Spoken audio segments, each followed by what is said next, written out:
Eccomi, ¿qué tal, queridos y queridas? Ya estoy conectado. Oh, luz, maravilla. Micro en su sitio.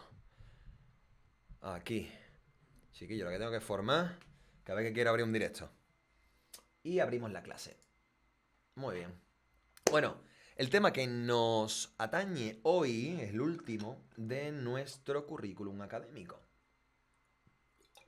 Un tema que me había interesado enormemente meter desde que cogí la asignatura. Y es el microbioma. Consideraría que no se os da una formación lo suficientemente profunda en este tema, y siendo una cosa que está en boca de todo el mundo, que es una cosa que os vais a encontrar muchísimo. Temas de disbiosis, temas de infecciones complicadas por patógenos aeróbicos, por patógenos disbióticos que alteran esa mal llamada flora intestinal, ¿no? Pero entre vosotros y yo la vamos a llamar así. Entonces, el tema del microbioma me resultaba muy interesante a la hora de incorporarlo en vuestro currículum porque es muy transversal al tratamiento de diferentes pacientes. Lo vais a encontrar tanto en paciente geriátrico, en paciente neonato, en pacientes adultos. Pues, son bastante habituales esta difiosis y hay tratamientos diferentes, ¿no?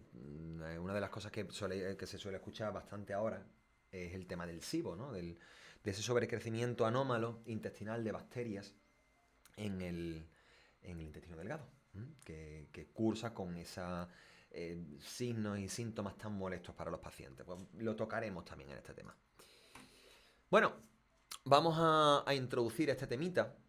Y es que lo primero que quiero que sepáis, que aprendáis es el concepto de microbioma. ¿Eso qué es? ¿Qué es microbioma?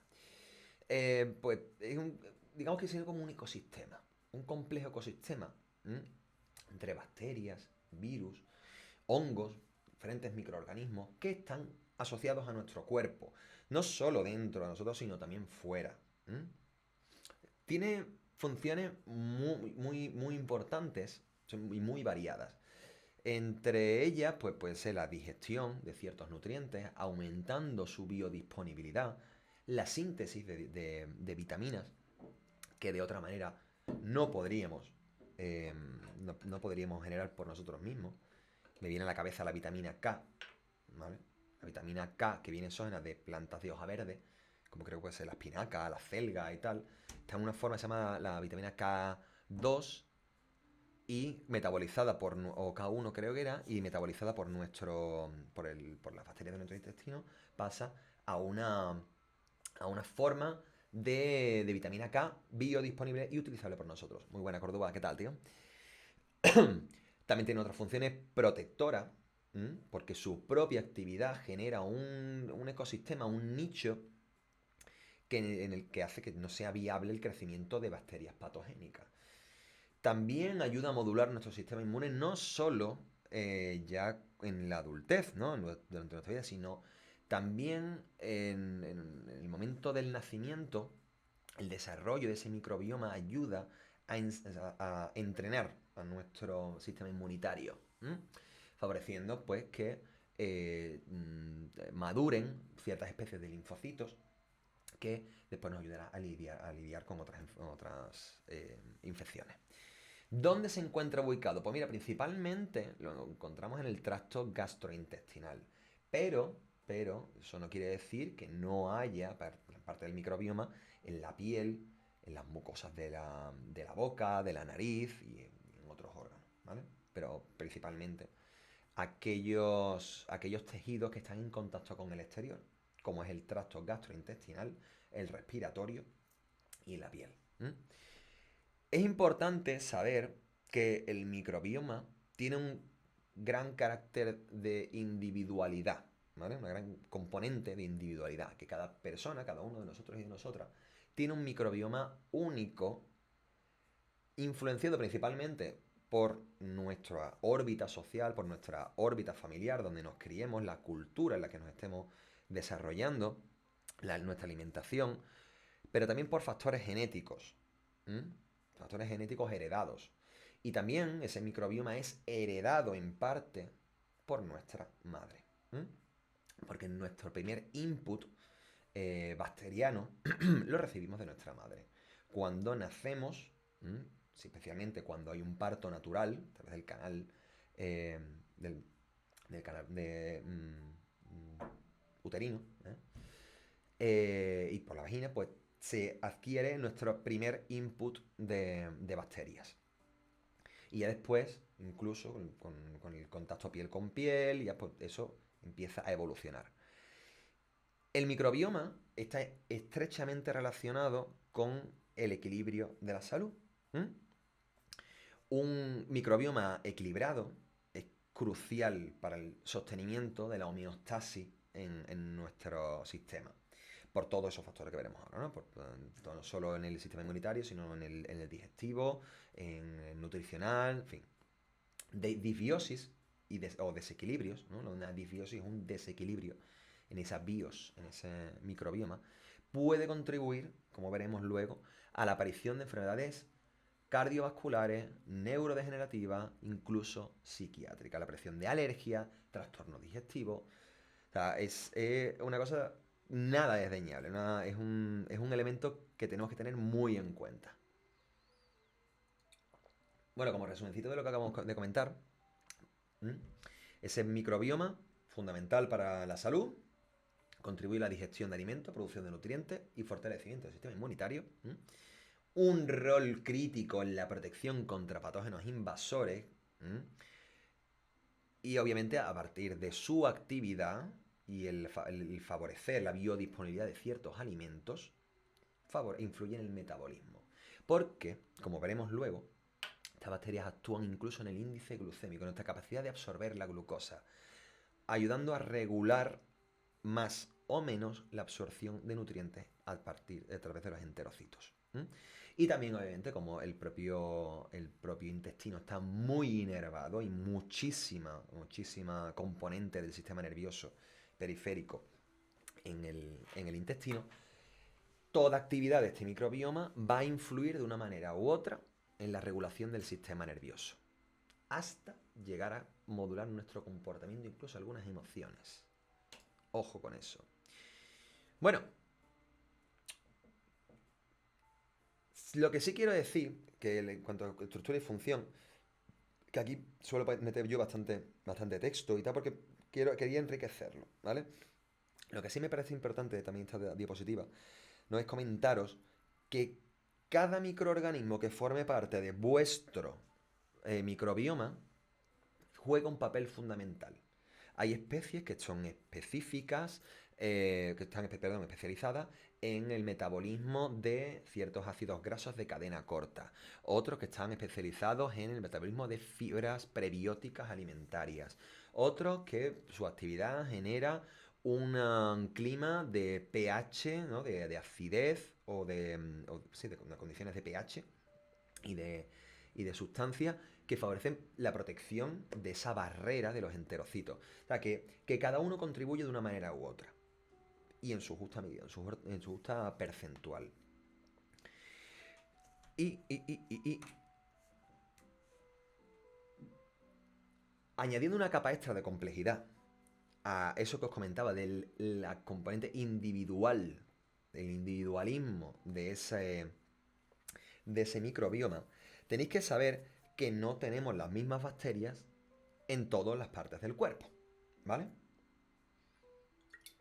La composición de la microbiota humana, en función de su localización, está compuesta por un porcentaje mayor o menor de ciertas especies. Y hay algunas que son predominantes en una zona y en otra. Por ejemplo, en el tracto respiratorio encontramos mucha cantidad de actinobacterias, de firmicutes, de proteobacterias, bacteroidetes también encontramos. Pero sí que es verdad que muchas de ellas podemos encontrarlas también en el tracto oral e intestinal. Pero también lo podemos encontrar en la piel, en diferentes porcentuales, ¿eh? En diferentes porcentuales. Así, por ejemplo, mira, actinobacteria la encontramos en las mucosas respiratorias, en la piel y un poquito en menor medida en la boca, pero también lo podemos encontrar en el intestino. ¿Mm? ¿Por qué es esto? Básicamente porque todos esos tejidos forman parte del exodermo, de la parte exterior, la parte que da al exterior de del entorno. Si nos dais cuenta, realmente somos un tubo hueco. Si tú le quitas toda la fantasía al cuerpo humano, es como un cilindro con un hueco dentro. Entonces, la misma capa embrionaria de la que está hecha nuestra piel es la misma que recubre nuestro intestino y todo nuestro tracto gastrointestinal y, y el respiratorio, la parte interior del respiratorio. Por el hecho de que estamos en contacto directo, obviamente, con nuestras manos, con nuestra piel, las manos pues, van a muchos sitios durante el día. Y hay un proceso que se llama de colonización horizontal entre zonas de nuestro cuerpo. Llevamos las manos a la boca, nos rascamos los ojos, nos tocamos la nariz, las orejas, el pelo. Entonces, es normal que esas bacterias pasen de un lado a otro. Nos encontramos cierta lógica o cierta homogeneidad dentro de su varianza en las especies de. ¡Ay! En las especies de bacterias que nos colonizan. No así, por ejemplo, en la mucosa vaginal. Ahí encontramos, por ejemplo. Ah, sí, Staphylococcus aureus, qué miedo, ¿eh? Comentaba Liam. En la vagina, por ejemplo, encontramos un tipo de bacteria que seguramente os suene, los lactobacillus. Lactobacillus es un tipo de bacteria que se utiliza, cuya actividad genera ácido láctico. Coge azúcares y los fermenta en forma de ácido láctico. Ese ácido láctico favorece unas condiciones de pH bajo que impide la colonización de bacterias u hongos. Establece un rango muy estrecho de pH para que no haya una proliferación de bacterias oportunistas o de hongos oportunistas. Por eso es tan fundamental, tan importante el mantenimiento del pH vaginal, para evitar ciertas infecciones por cándidas, infecciones por no sé, bacterias, en fin, todo lo que podemos encontrar, ¿no? De hecho, y ahora me viene a mí a la memoria, hubo una época en la que ciertas influencers les estaba dando por hacer yogur con su propio sudado vaginal, ¿vale? Así de asquerosito era. Algunas de estas así más naturistas, no eran del todo influencers, sino gente que está un poquito más harita de la cabeza y se pone a hacer guarrerías en su casa. No es recomendable, ¿vale? No hagáis yogur con vuestra vagina. Os lo recomiendo. No, o sea, no os lo recomiendo. ¿Mm? Efectivamente. Bueno, frente a ese concepto de individualidad de nuestro microbioma, tenéis que entender, ¿vale? Que cada uno de nosotros y nosotras tiene su propio microbioma porque es único, pero que compartimos notas comunes con el resto de las personas con las que compartimos el entorno, con las que compartimos una sociedad y con las que compartimos nuestra órbita social, por así decirlo. Por una razón muy sencilla, porque al fin y al cabo ese microbioma se alimenta de aquello que comemos. Y si una gran parte de la cultura es gastronómica, no sería muy errático pensar que comamos todos de manera similar en una sociedad va a hacer que tengamos un microbioma muy similar. Muy similar. Esto será muy importante a la hora de entender el concepto el fundamento del trasplante de microbioma fecal. El trasplante de microbioma fecal.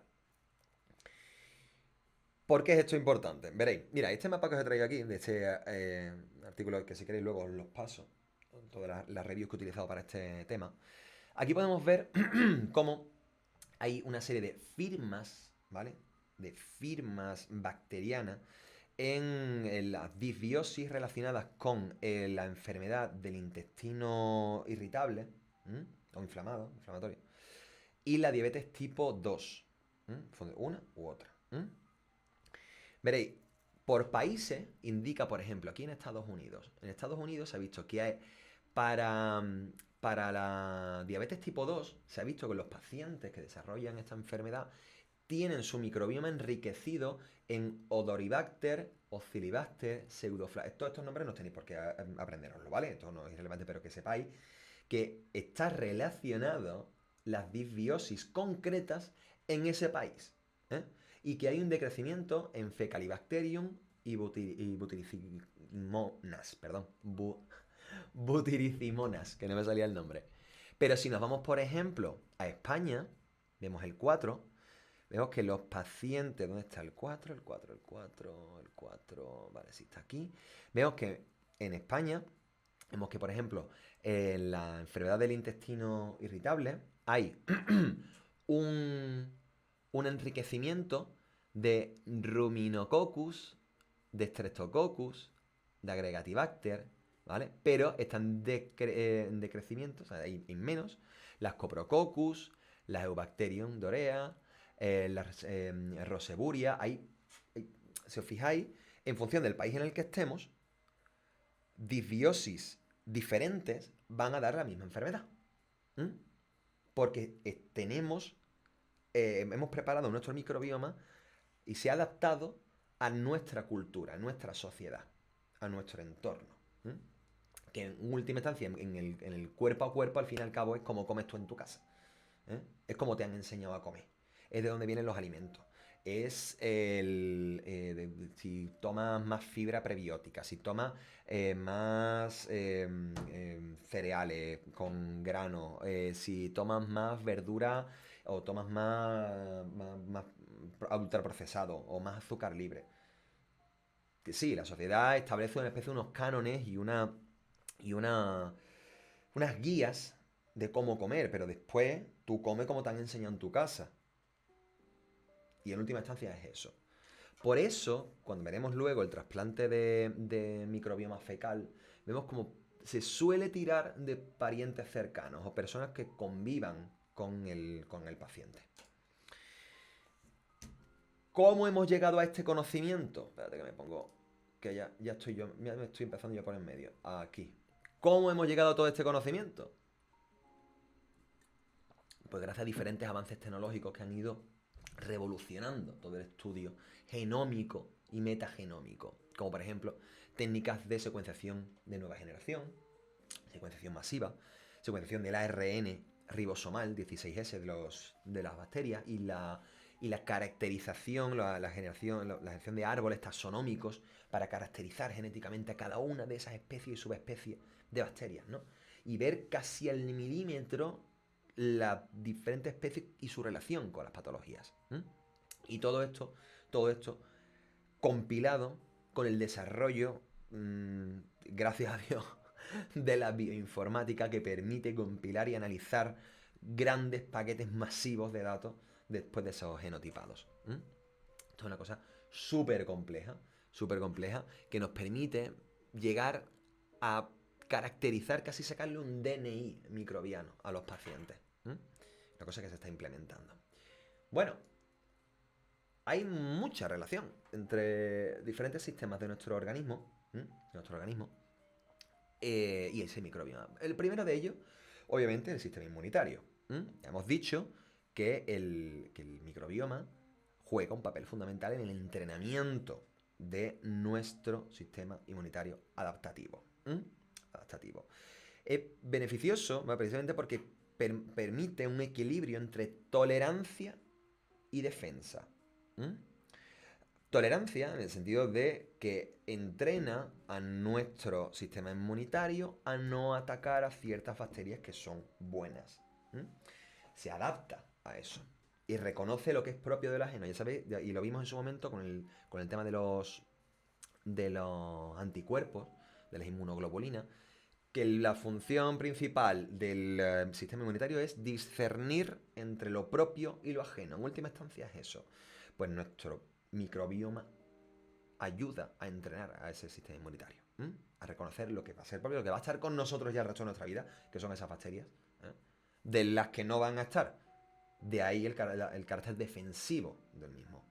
Porque dice, hey, yo voy a estar aquí, somos colegas. ¿m? Pero si viene otro que tiene otros marcadores en su membrana, atácale porque no es de la casa. ¿m? Y a la vez, el propio microbioma, con su actividad metabólica, va a generar unas defensas. Va a favorecer la proliferación de la mucosa y de esa capa de moco que recubre las microvellosidades del intestino. ¿m? Y va a evitar que, si hay una proliferación de bacterias, pueda meterse entre los enterocitos e infectar por debajo de ellos mismos. Entonces, bueno, pues la interacción de ese microbioma con el sistema inmunitario se da principalmente en el intestino, ¿vale? Que es donde más hay. Hay muchísima irrigación, hay muchísima inervación y millones y millones y millones de bacterias que están ahí. Pero sí que es cierto que puede ocurrir, por ejemplo, en la conjuntiva del ojo, en la mucosa de la boca, en el tracto respiratorio. Verás que en otros lugares también el sistema inmunitario, también hay bacterias y obviamente hay un crosstalk, hay un diálogo entre ambos, ¿no? Cambios de la composición de ese microbioma pueden llevar, fijaos cómo, a aumentar la susceptibilidad a ciertas infecciones. A enfermedades incluso autoinmunes, y alergias. A la sobrepoblación de ciertos de basófilos, a la liberación de demasiada histamina, procesos inflamatorios que llevan a reacciones alérgicas. La mayor parte de esto se da sobre todo por mimetismo molecular, como en el virus del Epstein-Barr, que está intrínsecamente relacionado con el desarrollo de la esclerosis múltiple. Entonces, toda estrategia para equilibrar ese microbioma y modular su relación con el sistema inmunitario va de la mano del uso de probióticos y prebióticos, que veremos luego qué es. Veréis, este diagramita me gustaba mucho, porque compila exactamente lo que acabo de decir, pero de una sola visual lo puedes ver. Tenemos el caso de dos pacientes, ¿no? El paciente A y el paciente B. El paciente A se alimenta principalmente de una dieta baja en grasas animales, proteínas también de origen vegetal y fibra vegetal, ¿vale? O sea, fibras no digeribles. Entonces, nuestro propio aparato digestivo, con nuestra maquinaria enzimática, empieza a digerir y a hidrolizar con esos ácidos esos nutrientes. Y cuando llegan al intestino, llegan en forma, de polisacáridos fermentables no digeribles. Para nosotros, no podemos digerirlo nosotros, porque llega un punto, por ejemplo, ya sabéis que nosotros carecemos de beta hidrolasas que no nos permiten digerir la celulosa, ¿vale? Porque son cadenas de glucosa con enlace beta 1,4, eso no lo podemos metabolizar. Pero hay ciertas bacterias que igual sí. Entonces, esa microbiota que sí puede alimentarse de esos polisacáridos fermentables, va a proliferar. Y se ha visto que es realmente buena para el mantenimiento de esa barrera del intestino. Veréis, esa microbiota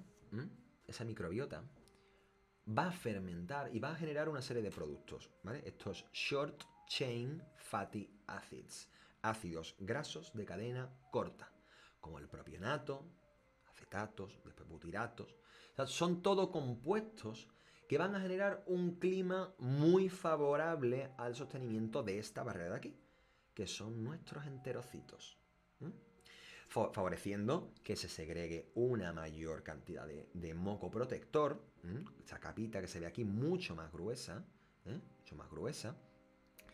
va a haber una cantidad de gas liberado, ¿no? De metano, una bajada del pH, de este lumen del espacio que hay en el intestino, y todas esas condiciones me van a permitir que no haya un exceso de proliferación de otras bacterias oportunistas. Entonces, ese espacio, esa barrera protectora, así gordita de ese moco y esas condiciones, va a favorecer que la glucosa se absorba pero de manera mucho más lenta. O sea, tu índice glucémico en sangre no será en forma de pico, o sea, no aumentará haciendo un pico, sino se irá absorbiendo de manera progresiva e irá manteniendo la glucosa en unos rangos normales para que pueda ir siendo absorbida. Por lo tanto, si no hay un pico de glucosa, no habrá un pico de insulina y no correremos riesgo de padecer en un futuro diabetes de tipo 2 por resistencia a la insulina. ¿Entendéis, verdad? Exacto. Entonces, esa glucosa que se va absorbiendo de manera más lentita, va a controlar mucho mejor la secreción de insulina, va a dosificar mejor esa insulina y va a dosificar mucho mejor la generación de energía y va a hacer que el metabolismo tenga una velocidad y una eficiencia óptimas. Por otro lado, además, mira, ves que te pone aquí como especie de... Me ha hecho gracia porque este diagrama incluye aquí weekly defecation, ¿vale? Las deposiciones semanales. Entonces, se ve como aquí la persona que come mucha fibra vegetal y proteínas vegetales, como que va todos los días, como muy bien, muy bien, muy bien. Y ahora nos planta el paciente B, que se alimenta principalmente de dietas, la dieta de grasas animales, de azúcares libres, de ultraprocesados, en fin. Nos lo plantea como que, bueno, que va como 2 días a la semana, diciendo, oye, este no le va tan bien. ¿Qué ocurre aquí? ¿Qué ocurre aquí? Los nutrientes que entran a través de este tipo de dieta son más fácilmente digeribles. Son como... No son tan duros de digerir. Por lo tanto, cuando llegan al intestino, llegan en forma como de péptidos ya muy, muy metabolizados, o sea, muy, muy digeridos, azúcares libres prácticamente, en forma de aminoácidos aromáticos, de aminoácidos con sulfuro. Y todos esos nutrientes favorecen el crecimiento de otro tipo de bacterias, ¿vale? Generando una microbiota aberrante. Vamos a quedarnos con esa palabra, microbiota aberrante. ¿Qué ocurre aquí?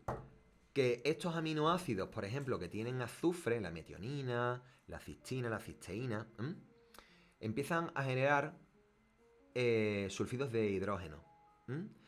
Empiezan a metabolizar todos estos aminoácidos y empiezan a generar amonio, aminas, empiezan a deaminar y de carboxilar, empieza a aumentar el hidrógeno, el CO2, el metano, ácidos orgánicos, o sea, empiezan a aumentar una serie de componentes, componentes que alteran la integridad o el clima, digamos, químico, el clima químico, afectando a estos enterocitos.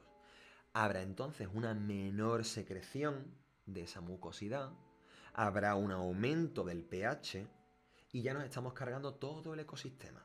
Nos lo estamos cargando. Esa microbiota aberrante está favoreciendo que después crezcan otras bacterias aeróbicas que van a utilizar parte de esos gases para generar otros subproductos que son peores. Como yo me estoy cargando toda esta barrera, la absorción de glucosa será muchísimo más rápida. Pero muchísimo más rápida porque no hay una barrera de mucosas que impida esa absorción, ¿no? o que ralentice de un modo u otro esa absorción. Por lo tanto, la glucosa se absorbe en forma de pico. Y acompañado de ese pico viene otro pico de insulina, estimulado por esa cantidad de glucosa. Lo cual favorece a largo plazo la aparición de enfermedades como la diabetes tipo 2. Relación entre una cosa y otra. Más cositas. ¡Opa! Que me he colado. Bueno, visto esto, un momento que me muevo. ¡Ah, mierda! Ahora, aquí. Ahora, voy a poner acá. Visto esto, hay un concepto muy interesante que me gustaría comentaros, que es el famoso eje cerebro-intestino. Habéis escuchado seguramente hablar, en algún momento decir, que el intestino es como el segundo cerebro. ¿Por qué se suele decir eso? Malamente, porque realmente no es el segundo cerebro. No pensamos tal cual, no tenemos un procesamiento profundo y abstracto de nuestra realidad con el intestino, pero sí afecta de un modo u otro al desarrollo de nuestro sistema, o sea, de nuestro sistema nervioso. Eso sí es cierto. Se dice que es el segundo cerebro porque el intestino está muy inervado. Hay muchísima presencia del sistema nervioso eh, periférico, autónomo, en el intestino. Y el principal neurotransmisor de esos nervios que inervan el intestino y después conectan con el nervio vago y van al cerebro. El nervio vago ya sabéis que va cogiendo información de todas las vísceras y se las lleva al cerebro.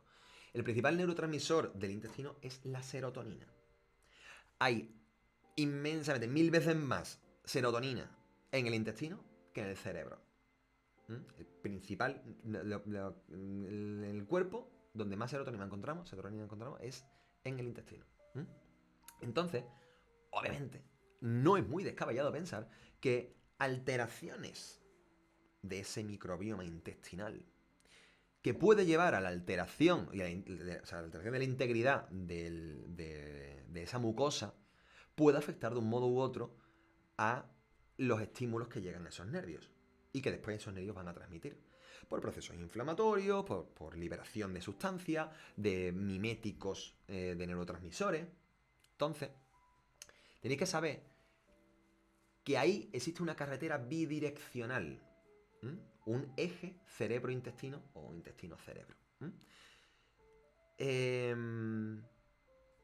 Que se llama, sí, lo llamamos, perdón, me he quedado un poco en blanco.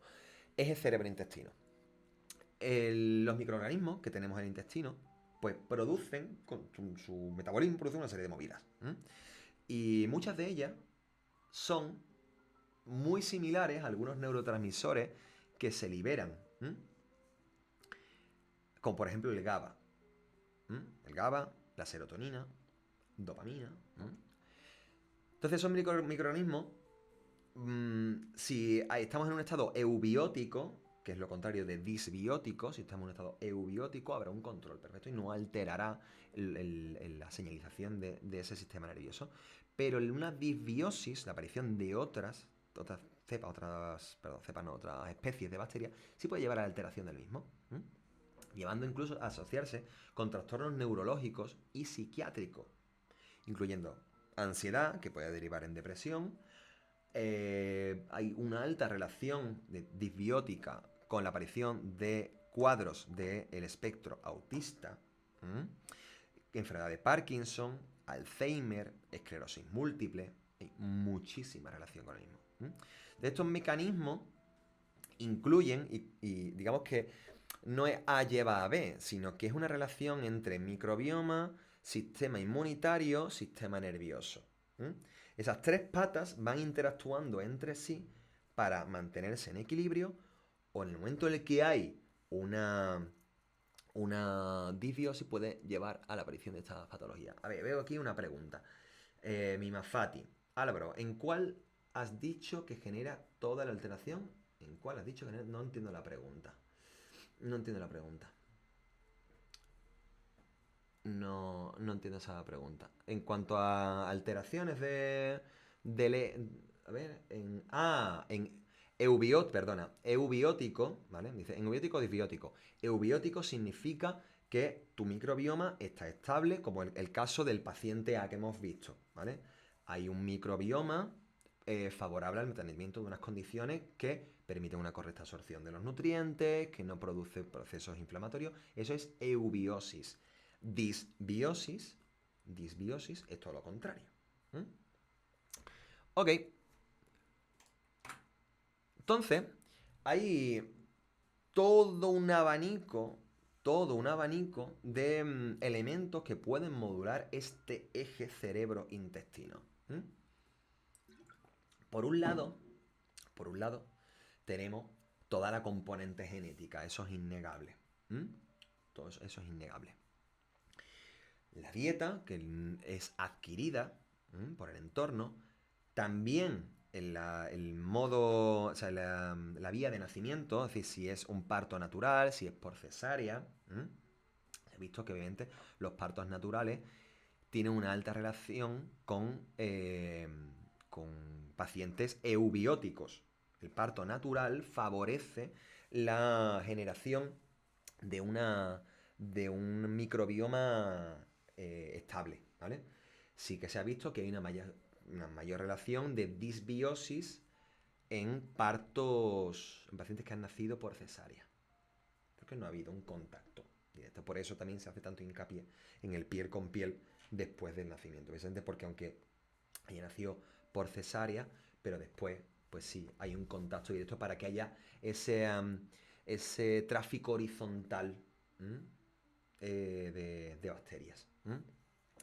Factores ambientales, no es lo mismo vivir en Chamberí que vivir en Guadarrama. La exposición a ciertos tóxicos, a ciertos irritantes que están en el aire, fruto de la contaminación, puede llevar a procesos disbióticos. El uso de fármacos, especialmente antibióticos, y la realización de ejercicio moderado y sostenido en el tiempo. Pero eso son obviedades.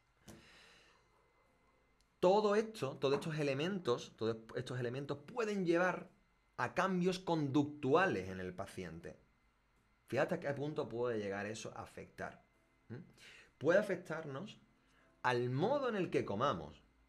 Se ha visto que pacientes disbióticos que hayan generado un microbioma adaptado al consumo de grasas saturadas, de azúcares libres, de alimentos ultraprocesados, se ha visto como eh, como su conducta respecto a la comida es más ansiosa y más explosiva que en pacientes que tienen una alimentación considerada sana y saludable. ¿De acuerdo? Pero tiene toda la lógica del mundo, porque al fin y al cabo tú estás generando un sistema que es más eficiente a la hora de absorber glucosa libre, que te va a pegar unos picos de azúcar, de insulina enormes, y después te va a pegar un bajón enorme de azúcar y de insulina, y lo que te va a llevar de nuevo a querer comer de nuevo. Porque tú te has generado todo un entorno microbiótico con unos enterocitos muy débiles, con una barrera de los enterocitos muy débil, que hace que se esté absorbiendo constantemente esa glucosa. Por lo tanto, eso genera unos comportamientos a nivel cognitivo, a nivel psicológico, a nivel físico incluso, que te llevan al atracón, que es el famoso atracón. También hay mucha relación con la aparición de enfermedades neurodegenerativas como el Parkinson o el Alzheimer, porque has visto que si hay, con la liberación de ciertos compuestos proinflamatorios que llegan hacia esos nervios del intestino, que van por el nervio vago y pueden llegar al sistema nervioso central, acelerando un proceso degenerativo como puede ser el del Parkinson o el del Alzheimer. Entonces, todos esos procesos disbióticos o eubióticos, o sea, los eubióticos nos van a generar lo bueno y los disbióticos lo malo, ¿no? Procesos disbióticos van a afectar incluso nuestra sensación de felicidad, lo que consideramos con lo que construimos como felicidad, pero porque va ligado obviamente al bienestar físico. Si yo me encuentro físicamente mal porque no estoy haciendo unas buenas digestiones, me encuentro inflamado, me encuentro lleno de gas, obviamente eso va a afectarme a nivel psicológico.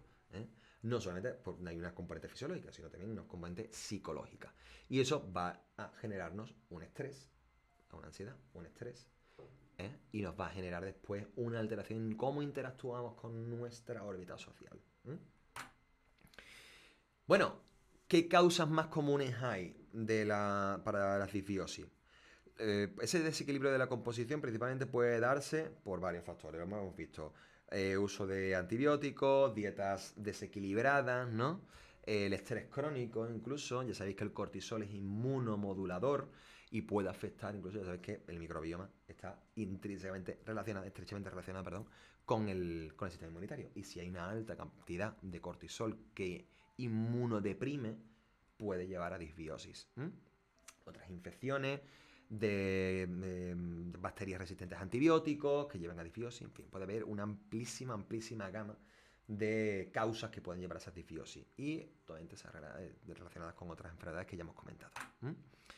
Bueno, este diagramita os lo he dejado precisamente porque es muy Claro, es todo lo que os he dicho. Es todo lo que os he dicho. Ese microbioma eubiótico, en el lado de la izquierda, microbioma eubiótico, aquí bien proliferado, bien gordito, bien proliferado, bien lleno de bacterias buenas, me llaman siempre buenas, no, las bacterias no son ni buenas ni malas, hacen lo suyo, pero entendiéndolas así. Esas bacterias que se encargan de fermentar esa fibra prebiótica que generan esos ácidos grasos de cadena corta, que favorecen el mantenimiento de esa mucosidad que protege a los enterocitos, va a actuar como una barrera, va a favorecer la aparición de linfocitos T reguladores y la bajada de la presencia de los linfocitos T efectores, ¿no? O citotóxicos. Lo mismo que células dendríticas, que otras células del sistema inmunitario que no van a aparecer por allí porque no va a ser necesario. Por lo tanto, habrá una mayor liberación de citoquinas antiinflamatorias, ¿eh? Y una menor liberación de citoquinas proinflamatorias. Un proceso más antiinflamatorio que proinflamatorio. Por otro lado, en el caso disbiótico, un microbioma aberrante y disbiótico, ¿veis? Aquí se han puesto en otros colorinchi para que se identifique, lo que va a comprometer esa barrera. Y al comprometerla de tal manera, quedan casi expuestos en algunos puntos esos enterocitos que van a llegar incluso a perder sus microvellosidades, hasta ese punto. Ya lo vimos incluso con el tema de la celiaquía, como esos procesos inflamatorios acaban haciendo que los enterocitos retraigan sus microvellosidades, lo cual va a afectar a, obviamente, la integridad de esta barrera, llegando incluso a la colonización de esas propias bacterias por debajo, en la íntima, ¿vale? Por debajo de esos enterocitos. ¿Y qué va a pasar si aparecen esas bacterias? Pues van a aparecer macrófagos, linfocitos T, van a aparecer los efectores, las células dendríticas, y va a aumentar la inflamación, lo cual va a llevar a que la pescadilla se muerda la cola. Va a hacer que el ciclo se vuelva cada vez más inflamatorio. Entonces, como concepto, ahí lo he dejado para que lo tengáis. El que quiera que pare aquí y le dé al pausa cuando lo tenga en YouTube, ¿vale? Pero para que entendamos la diferencia entre eubiosis y disbiosis. Puse esto aquí porque me parecía interesante hablar de Homo sapiens symbioticus, Homo sapiens modernicus y Homo sapiens disbioticus, ¿vale? Hay una pregunta que me dice Macarena Cabeza. Pregunta tonta. ¿Se puede modificar de disbiótico a eubiótico si se cambia de alimentación, etcétera? ¿O el daño ya está hecho? No, por supuesto que se puede volver atrás. Por supuesto. De hecho, la principal aproximación terapéutica y nutricional que se hace es con la incorporación de probióticos y prebióticos. Y cuando ese tipo de cosas fallan, también hay otro tipo de estrategias, como puede ser el trasplante de microbioma fecal, puede ser tratamientos con ciertos antibióticos, pues si vamos más allá, pues hay terapias con fagos, terapias génicas, hay muchísimas estrategias. Pero el primero es siempre una aproximación terapéutica nutricional. Y suele salir bien. A no ser, por ejemplo, que como en un caso clínico que veremos, un Clostridium difficile resistente a antibióticos, que se agarra y esto no hay que lo suerte. Empieza ahí a hacer pseudomembrana y vamos, no hay quien lo quite. Entonces, la diferencia entre... O sea, me pareció curioso, ¿no? Este concepto, lo de Homo sapiens symbioticus y el modernicus y el disbiótico. El symbioticus es un estado, ¿no? De eubiosis, con un microbioma intestinal con un tono inmune fisiológico. Digamos que estamos en plena simbiosis con nuestro microbioma. Después, una predisposición genética, infecciones, estilo de vida y tal. Ahí nos encontramos con la aparición de ciertos estados inflamatorios transitorios, leves, que nos llevaría a un desequilibrio reversible. Desequilibrios reversibles en la microbiota intestinal, que viene, que va como las olas del mar, ¿vale? Básicamente. Y ahí estaríamos hablando del Homo sapiens modernicus. Pero cuando ya llegamos a un estado proinflamatorio sostenido en el tiempo, o sea, inflamación te hablo de bajo grado, pero sostenida en el tiempo, llegamos a un estado disbiótico en el que el propio estado inflamatorio es estresor que altera la microbiota y la misma microbiota sostiene la inflamación. Y es una rueda que se retroalimenta positivamente todo el rato. Estaríamos entrando en el concepto de Homo sapiens dysbioticus. Me parece interesante, por lo menos, comentarlo. Entonces, respecto a los efectos en la salud humana, esta inflamación crónica puede llevar a trastornos, ya sabéis, como el síndrome del intestino irritable, la enfermedad inflamatoria intestinal, puede alterar el metabolismo de los lípidos y la absorción de la glucosa, que ya hemos visto. Aparición de alteraciones del peso, ¿no? Aparición de obesidad, diabetes tipo 2, en fin. Y la misma alteración del eje intestino-cerebro. Entonces se ha visto como ese equilibrio en la microbiota puede llevar a la aparición incluso, o sea, si ese estado inflamatorio se sostiene en el tiempo y el propio sistema inmunitario se ve afectado, puede llegar incluso a alterar esos checks que hace nuestro sistema inmunitario innato a la hora de eliminar células cancerosas y la proliferación de ciertas células cancerosas que no sean eliminadas en su momento y que lleguen a aparecer cánceres de pulmón, colorectal, pancreático, oral, en fin, hay muchísimas. Aparición de enfermedades inflamatorias como el asma y la bronquitis crónica. En fin, hay todo un rosario, ¿no?, de enfermedades que pueden ser, que pueden aparecer por culpa de estos procesos disbióticos. En cuanto a enfermedades metabólicas que después pueden llevar enfermedades metabólicas que pueden ser generadas por esto, ahí tenemos básicamente que la alteración de la composición y la función del microbioma afectan a la propia extracción de energía de la dieta. No solo por la parte de la absorción, sino porque pueden alterar incluso el devenir del propio metabolismo. Por esos procesos de inflamación sistémica. Y la resistencia a la insulina que ya hemos visto. Entonces, estudios recientes visto que una transferencia de microbiota fecal de donantes saludables puede llevar incluso a mejorar los marcadores metabólicos de condiciones como por ejemplo la obesidad o la diabetes tipo 2. Incluso a pacientes con este tipo de... que consultan con esa obesidad, con esa diabetes, esa resistencia a la insulina, pueden revertir su estado ponderal, es decir, perder peso y llegar a un normopeso, simplemente con ese trasplante de microbiota fecal. Que sí, que es exactamente lo que estáis pensando. Bueno, no es... el trasplante de microbiota fecal no es lo que estáis pensando, no es coprofagia, ¿vale? Sí es que hay un donante o una donante que esa muestra se limpie, digamos, se centrifugue, se obtengan las poblaciones de bacterias y se monte en un vehículo, pues un suero fisiológico, ¿vale? Pero con cero trazas de lo que alguien descoma, ¿de acuerdo? Dice, pero ¿y cómo donas tu microbiota fecal? ¿Eso no sería como no sano? Hombre, si es un paciente sano, sí. Sí. De hecho, tenéis casos clínicos de trasplante de microbiota fecal. Y se realizan, vamos. Y se realizan. Depende de donde esté el foco de la disbiosis, si es a una altura u otra del intestino, se hará por sonda nasoenteral o se hará por sonda rectal. Se puede hacer perfectamente, ¿vale? En cuanto a trastornos neurológicos, la afectación de ese eje intestino cerebral, ya sabéis, se ha visto que está relacionado con enfermedades tipo el Parkinson, la esclerosis múltiple, el autismo, incluso la depresión. Entonces, microorganismos específicos que pueden producir miméticos de esos neurotransmisores, como puede ser el GABA y la serotonina, ¿no? La 5-HT.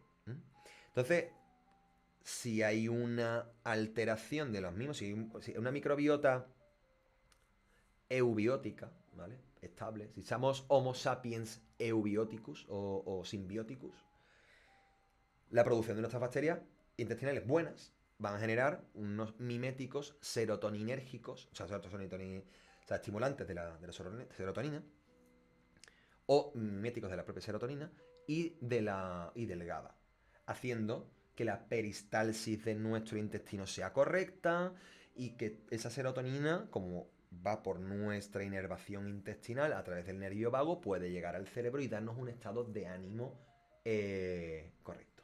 ¿Mm? En el caso en el que hay un proceso disbiótico, no estarán esas bacterias que sí generan esos miméticos de GABA y serotonina, sino que van a generar a lo mejor algunos miméticos de estimulantes o bloqueantes de nuestra peristalsis, provocando atascos intestinales, alterando el trasiego de ese contenido intestinal, y al fin y al cabo después generándonos un malestar. ¿De acuerdo? Bueno, en cuanto a enfermedades cardiovasculares, que todo va relacionado exactamente con lo mismo. Si yo tengo alterada mi absorción y metabolismo de los nutrientes, esto me va a llevar incluso a estados hipertensivos, a aterosclerosis y a enfermedad cardíaca coronaria. Pero todo realmente es un sumum. No es que venga del microbioma, sino que el microbioma contribuye a que eso ocurra. Obviamente una mala alimentación va a ir siempre de la mano o casi siempre de la mano, de un tipo de paciente que también es sedentario, que probablemente sea fumador, que tenga malos hábitos. Entonces, son todos factores de riesgo. No digo que todos aparezcan a la vez, sino que si los vas sumando todos, al final vas a acabar en este tipo de. Vas a acabar en este tipo de patologías. Ya se ha visto algunos microorganismos intestinales, liberan sustancias que afectan a la salud cardiovascular, como por ejemplo la TMAO, ¿no? La trimetilamina N-óxido. Este compuesto se ha visto, se ha visto que está vinculado a la aparición de un mayor riesgo de enfermedades cardiovasculares. Generan un cierto tipo de bacterias, ¿vale? Disbióticas, y se considera un factor de riesgo para la aparición de esta enfermedad. Todo eso sumado obviamente a que un estado disbiótico te lleva a un sostenimiento de un estado proinflamatorio de bajo grado sostenido en el tiempo. Todo eso de ruido de fondo, el estado proinflamatorio, que va acelerando cada vez más el proceso, ¿no? Entonces, fijaos qué complejidad. O sea, este diagramita, mira, me voy a quitar un momento aquí por si alguien quiere, cuando esté viendo en YouTube, hacerle una captura y quedárselo, ¿vale? Porque es la hostia este diagrama. Es la hostia, compila absolutamente todo. Todo. Desde la ratio de especies patogénicas y simbióticas, con esa composición del mismo microbioma. Los antibióticos exógenos. Las intervenciones alimenticias, ya sea de tu hábito alimenticio o la propia intervención después. Los productos derivados de la misma microbiota. Y los probióticos exógenos. Todo esto son factores que alteran de una manera u otra, que modulan de una manera u otra la presencia de ciertas especies de bacterias. Y eso va a afectar, fijaos hasta qué punto, ese eje neural, ¿vale? Ese eje neural va a afectar con la aparición de serotonina, ¿vale? Con ciertas células que tenemos en el intestino. Serotonina. Citoquinas que van a aparecer si son de los linfocitos reguladores, son las citoquinas antiinflamatorias, o si aparecen efectores, aparecen macrófagos, aparecen células dendríticas, van a aparecer citoquinas proinflamatorias. Todo esto, adivina por dónde va a entrar. Por aquí. Y va a conectar directamente con nuestro cerebro. Va a mandar señales de inflamación a nuestro cerebro y va a saltar las alarmas. Van a saltar las putas alarmas. Entonces, me parecía interesante comentaros esto porque incluso los propios productos derivados de esa microbiota, ¿no? Son moléculas neuroactivas, como pueden ser esa 5-HT o serotonina, la GABA y otros tipos de metabolitos que pueden actuar sobre los receptores de estas neuronas, y mandar señales, digamos, similares a nuestro cerebro. Esta también me parecía guay, ¿no? Para compilar, porque os puede venir. Espera, me quito de nuevo, ¿vale? Pero no dice. Sí, para que hagáis captura de pantalla luego. Esta diagrama es otra forma que hay para verlo, ¿no? ¿Qué te digo yo? Lo enseño de una manera, con unos diagramas, lo he contado, pero que esto también añade un poquito más de claridad, ¿no? La diferencia entre un entorno de una microbiota saludable y otra que dicen envejecida. ¿M? ¿Por qué me parecía esto interesante? Porque esto lo vais a encontrar, es muy común encontrar procesos disbióticos en pacientes geriátricos, ¿vale? Es bastante habitual encontrártelo. ¿M? Em, Esto en un entorno intestinal envejecido, es bastante probable que aparezcan patógenos oportunistas, fruto de que esa microbiota pues, se ha ido degradando con el tiempo. Esto va a alterar, ¿va? Va a afectar a esas uniones estrechas entre los enterocitos y va a favorecer que colonicen esos patógenos en por debajo, ¿no? En las capas inferiores de esos enterocitos. Liberando, o sea, para decir que entra ahí macrófagos activados, células linfáticas, células dendríticas que van a liberar citoquinas proinflamatorias, ¿ves? Estas rojitas de aquí, y van a engrosar o sea, van a agrandar el problema. ¿Mm? Bueno, y ahora me estabais preguntando, a nivel de nutrientes, ¿esto cómo nos puede afectar? A nivel de nutrientes, espérate, a mí yo, ¿por qué diapositiva iba? Por aquí, un momentito. Ah, vale, muy bien, perfecto. A nivel de nutricional, pues ya hemos visto tema inflamatorio, tema del sistema inmunitario y el sistema nervioso. A nivel de absorción de nutrientes, ya hemos dicho que nos ayuda no solo a controlar la glucemia, sino también a aumentar la biodisponibilidad de ciertos nutrientes. Por ejemplo, eso, la vitamina K y algunas vitaminas del tipo B. Incluso la síntesis de algunas vitaminas, o sea, vitaminas esenciales como la K, que está en la vitamina K2, creo que es la que está en verduras de hoja verde, que no es biodisponible para nosotros, pero después de pasar por el procesamiento de estas bacterias, sí lo es. Entonces, después favorece la absorción de minerales como el calcio, el magnesio, en fin. Digamos que va creando un clima favorable a la absorción y la biodisponibilidad de estos alimentos. Entonces, la aproximación frente a un estado disbiótico siempre, ¿vale? En primera instancia va a ser a través de una aproximación nutricional, terapéutica nutricional, ¿no? Con esos prebióticos, los postbióticos, los prebióticos, en fin, todo esto, ¿no? Productos bioterapéuticos. A ver, me pregunta bien Estefanía. Álvaro, entonces la presencia de citoquinas siempre indica inflamación. Depende de qué citoquina sea. Citoquinas proinflamatorias van a generar un estado proinflamatorio y las antiinflamatorias, citoquinas antiinflamatorias, van a generar un estado pues, no inflamado, ¿vale? Es que hay varios tipos. Las citoquinas son moléculas de señalización que como se llaman, son mensajeros, que indican una circunstancia. Entonces, otras estrategias pueden ser pues, ingeniería bacteriana, ¿vale? Es decir, tomar parte de ese microbioma, cultivarlo, modificarlo genéticamente, meterle su plásmido, tal, y después reintroducirlo en ese ecosistema intestinal para que recolonice y sea más eficiente que las bacterias disbióticas. El trasplante de microbiota fecal, que es, ¿sí? No han dejado lugar a duda a lo que se refiere. Y la terapia con fagos, que es de lo ultimito que se está desarrollando, que es la modificación genética de ciertos virus, fagos, modificados para que ataquen específicamente a un tipo de bacteria disbiótica, ¿vale?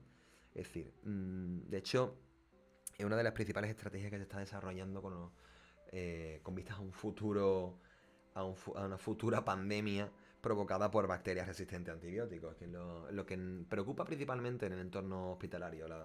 Hay muchos países que tienen serios problemas por haber abusado en el pasado de los antibióticos, han ido apareciendo diferentes cepas de bacterias resistentes a antibióticos.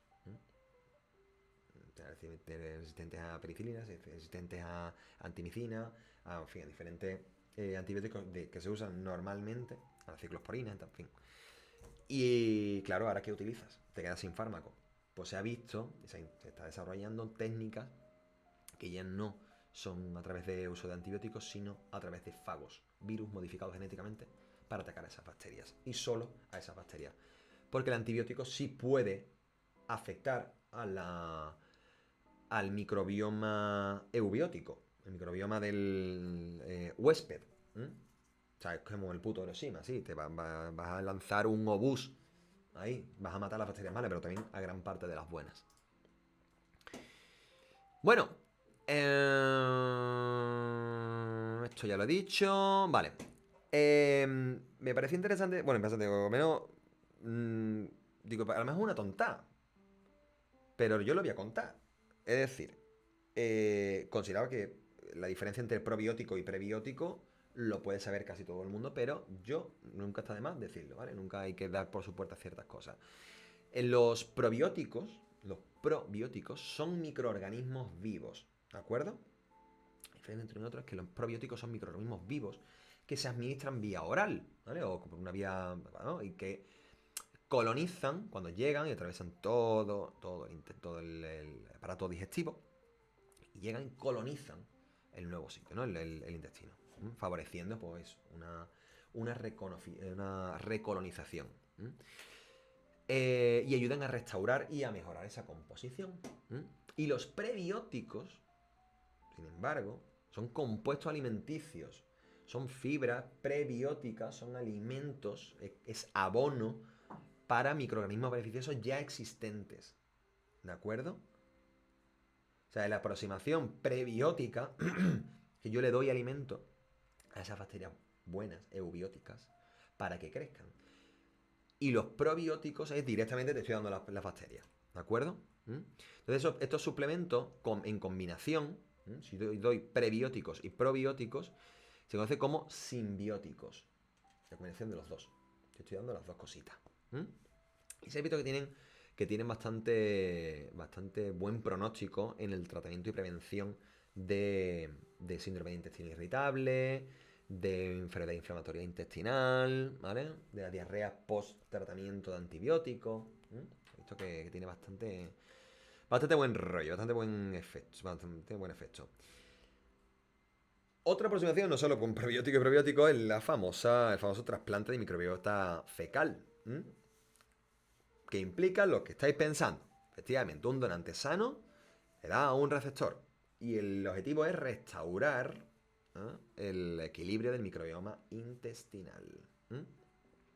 Se ha demostrado, ¿no?, que es muy efectivo en infecciones recurrentes con clostridioides difíciles, con C difíciles, que es el que estaba comentando por el chat Liam. La C difíciles es, por desgracia, bastante habitual en entornos hospitalarios. Suele ocurrir. Porque es muy oportunista. Y te la puede liar en un momento. Entonces, frente a enfermedades relacionadas con la infección por C difícil e intestinal, como puede ser enfermedad intestinal, inflamatoria intestinal, la obesidad, diabetes tipo 2, trastornos incluso neurológicos que pueden llegar a... Se ha visto que el trasplante de microbiota fecal tiene una alta seguridad y eficacia. Incluyendo, sobre todo eso, la selección y el screening de los donantes. Pues lo que os decía antes, ¿no? Que hay que entender el microbioma como algo mucho más allá que un puñado de bacterias que tiene el paciente, sino que es todo un ecosistema que está con nosotros y también es compartido en parte con nuestra órbita social con la que compartamos techo, básicamente, y plato encima de la mesa. No es al 100% asegurable que eso sea así, pero sí se ha visto que cuanto más cercano sea el donante, mayor viabilidad tiene el procedimiento. Por lógica.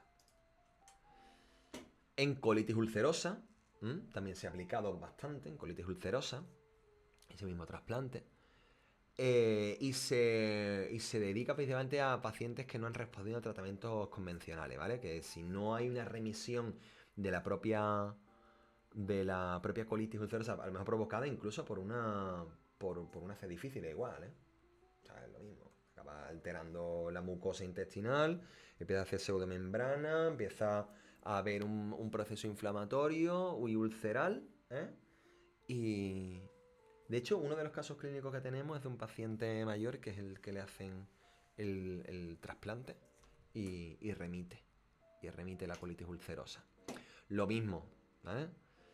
Tema de en el síndrome de intestino irritable, lo mismo. El uso de probióticos y simbióticos sí que es cierto que modula, mejora el estado mm, del, del microbioma, que inhibe la aparición de ciertos patógenos y que si no revierte muchas veces también se tira mucho por el trasplante de microbioma fecal.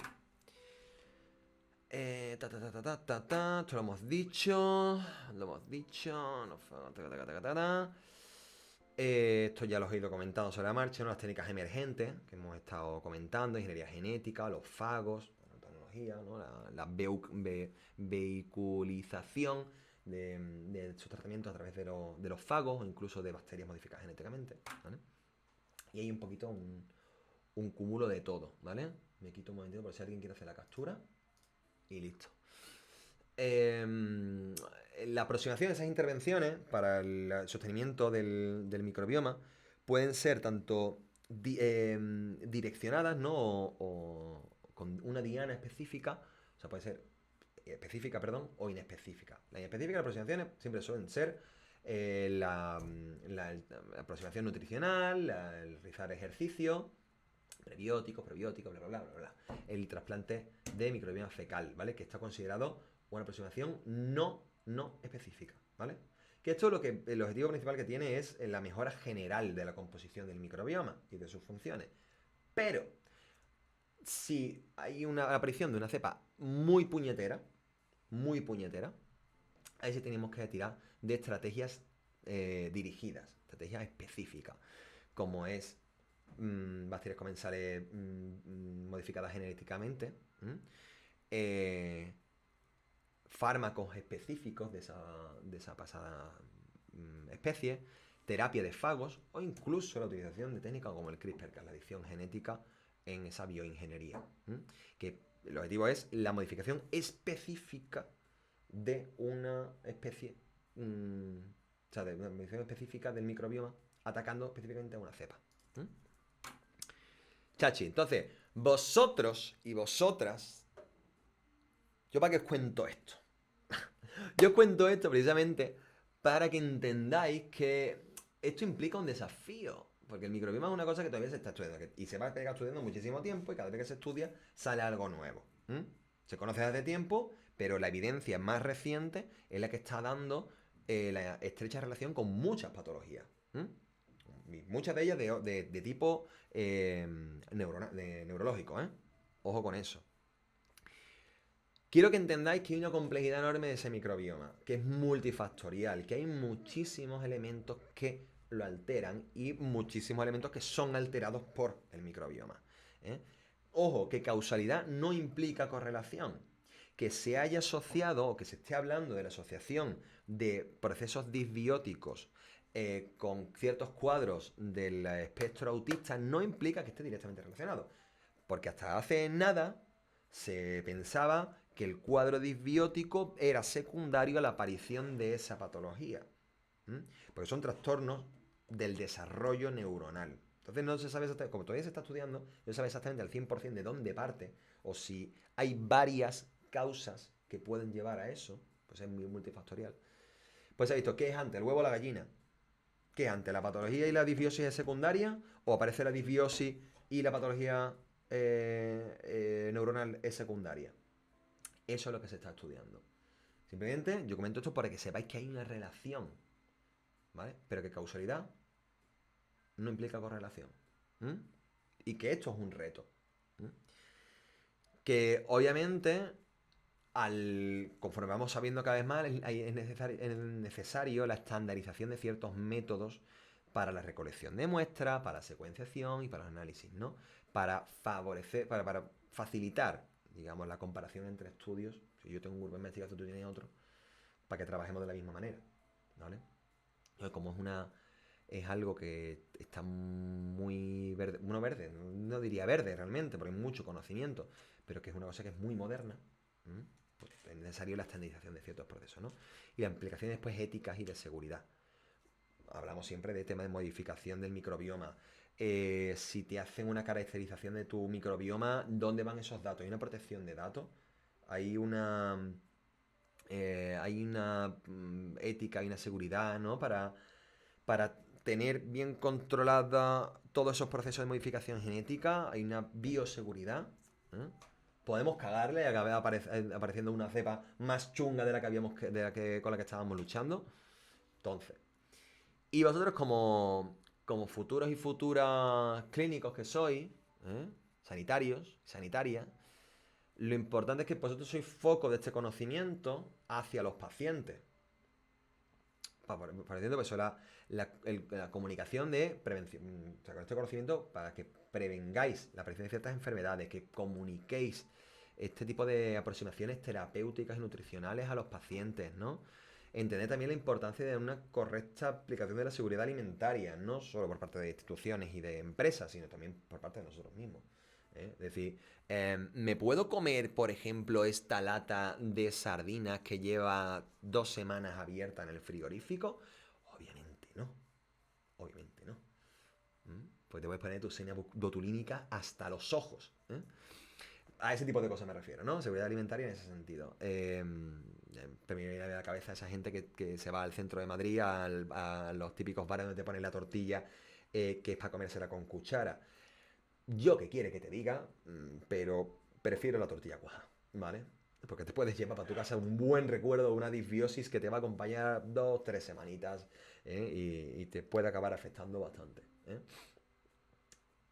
No sería la primera vez.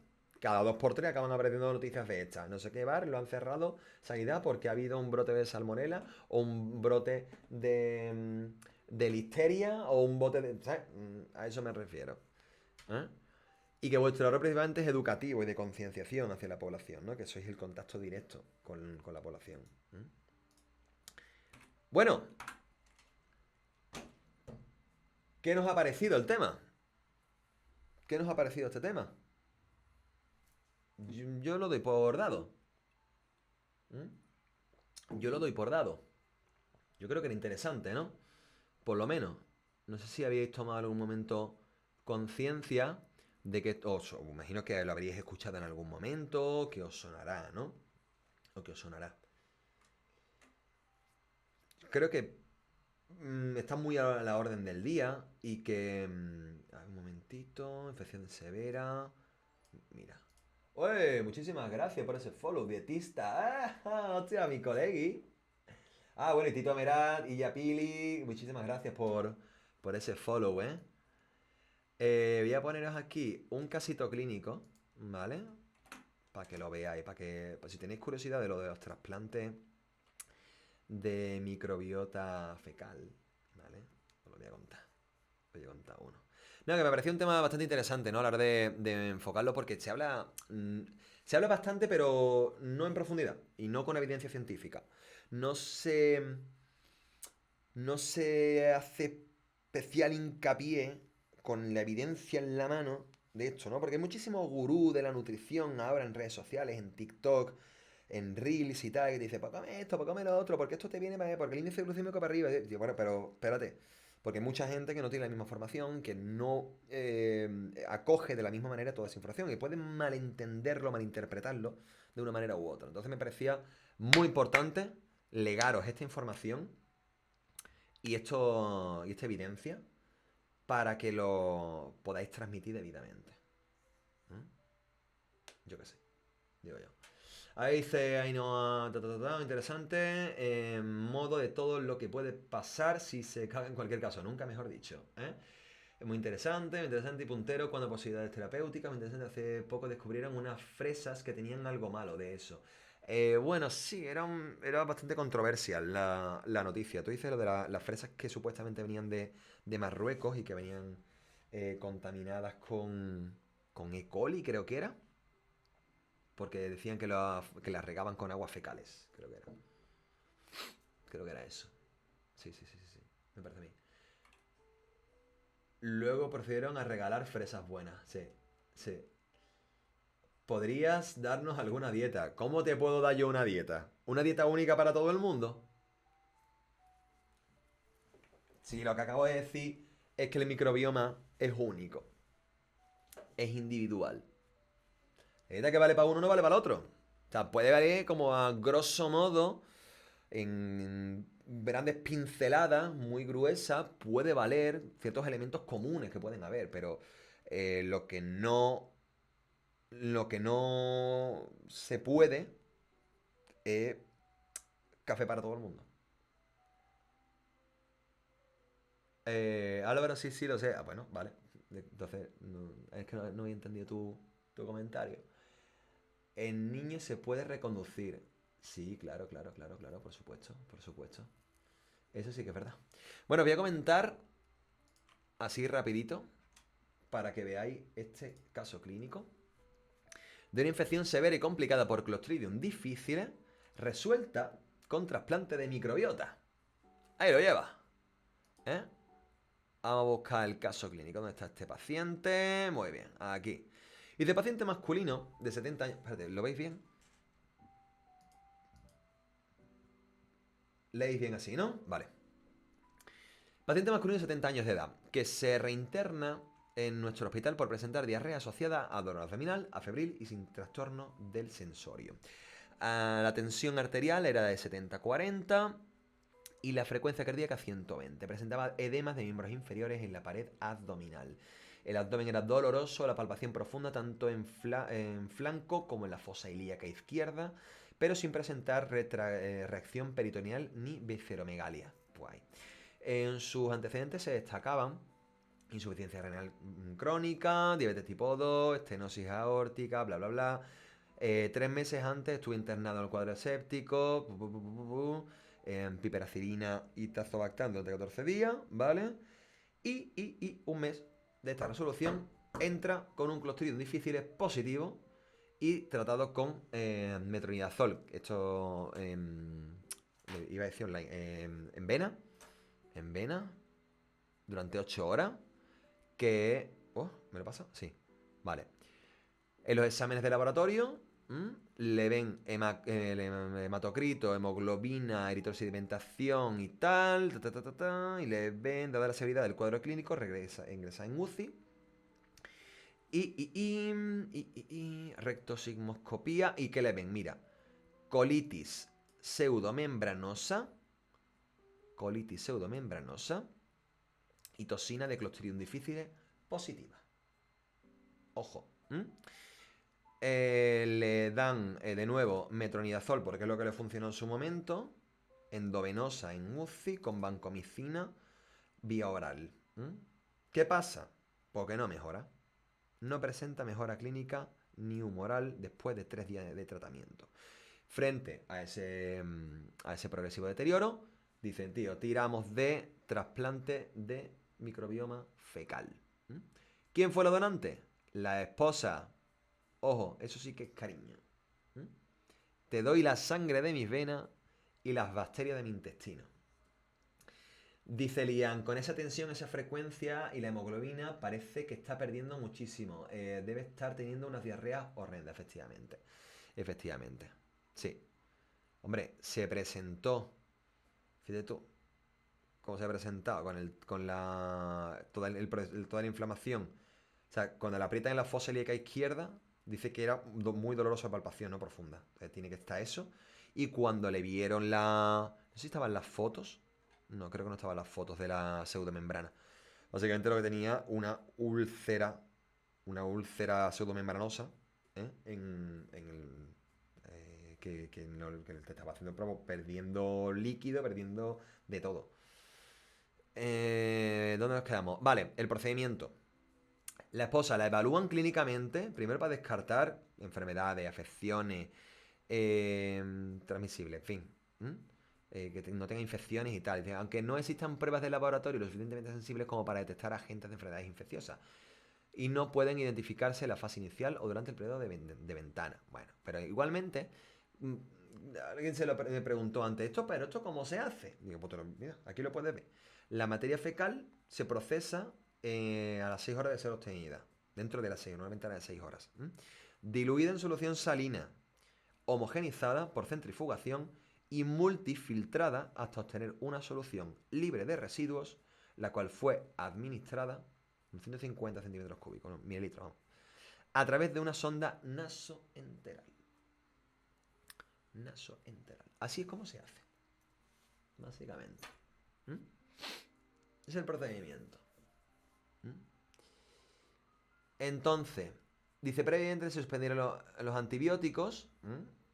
Y se administró un inhibidor de la bomba de protones. Yo creo que la bomba de protones se administró. Ahora vemos si no la referencia. Es la 7.8. ¿Qué dice la 7.8? Un momentito. Referencia 7.8. Guidelines for Diagnosis, Treatment and Prevention, for Efficient Standardized Frozen Preparation for Transplantation of Fecal Microbiota for Recovery.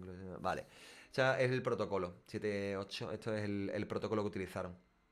La referencia 7.8 es más o menos por qué utilizaron ese inhibidor de la bomba de protones. Imagino que esto es un omeprazol de toda la vida, ¿sabes? Un inhibidor de la bomba de protones del estómago. Lo que favorece, imagino, que sería que no haya tanto ácido en el estómago y que favorezca la durabilidad de la sonda, imagino. No sé, dice, a partir de las 72 horas mejoró el estado clínico, disminuyó el número de las deposiciones hasta alcanzar la normalización del ritmo evaluatorio al 10.º día. 2 semanas después se determina toxina CD y resulta negativa. Rectosismoscopía muestra mucosa ligeramente congestiva, ¿vale? Pero con desaparición de la pseudomembrana, o sea que revierte la colitis pseudomembranosa. ¿Mm? Maravilloso. Amigos, muchas gracias por todo, ¿vale? Vamos a ir cerrando el directo. Os agradezco muchísimo, muchísimo todas vuestras palabras, vuestras reflexiones, la verdad. Y la verdad es que me llenáis muchísimo. De verdad que sí. Os llevo en el corazón siempre. Entonces, Terpayol Rodoriguesu, Monicades, Mimafati, Lian, Juan Anguo, Jason, Jun, Diego, Dan Fries, Bianca Estefanía, ASMR, Ainhoa y ella. Muchísimas gracias.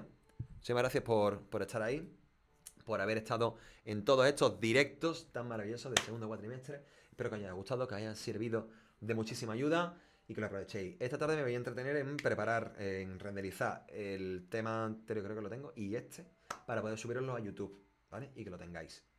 Y podéis ir repasando cositas a lo mejor que se os hayan pasado, ¿de acuerdo? Así que nada, muchas gracias y nos vemos el martes, ¿de acuerdo? A las 8:30. Martes, 8:30. Sed felices, que abusar de la felicidad nos hace inmunes.